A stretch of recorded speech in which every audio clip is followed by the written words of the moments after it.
আসসালামু আলাইকুম। আজকে হচ্ছে আমরা মুরগির বাচ্চা ফুটানোর একটা প্রসেসিং করতেছি। মুরগিরে তা দিব, সেটার প্রসেসিং চলতেছে। প্রচণ্ড গরম, সে কারণে হচ্ছে বড়ি পাতার যে খোল থাকে, ওই খোল থেকে আমরা এটা সংগ্রহ করছি। যথেষ্ট হয়েছে, আর লাগবে না, এটাই হয়ে যাবে। তারপর যদি লাগে আমরা দিব। এখানে আমরা ডিমটা বসাবো। মাথাটা নরম, মাথাটা নিয়ে আমরা, মাথাগুলো নরম থাকে, ব্যাস থাকে। যদি লাগে আমরা দিব না। চলো, বুঝতে পারছো না?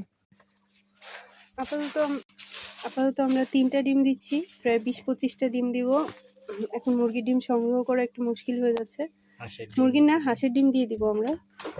তো হাঁসের ডিম পাওয়া যাচ্ছে না, সবাই এই সময় হচ্ছে হাঁসের ডিমেতে তা দিতে বসে। সে কারণে হচ্ছে আমরা এখন আস্তে আস্তে দিব। দুটো মুরগি ওমন আসছে, আমাদের 2টা মুরগি ওমন আসছে।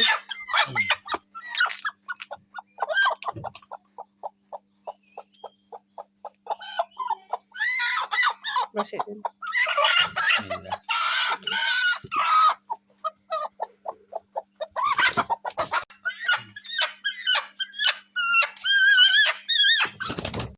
এখন হচ্ছে মুরগিগুলো 4-5 দিন ওমন চলে আসছে, সেখানে ওরা আর বসতে চাচ্ছে না।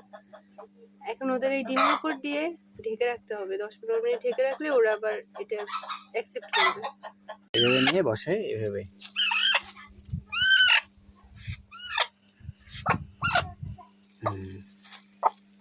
এটাও ডিম। ইনশাল্লাহ এর পরে প্রসেসিংও দেখাবো, এর থেকে বাচ্চা ফুটে বের হচ্ছে সেটাও আপনাদের সাথে শেয়ার করব। ততক্ষণ সবাই আমাদের সাথেই থাকবেন। ধন্যবাদ। আসসালামু আলাইকুম।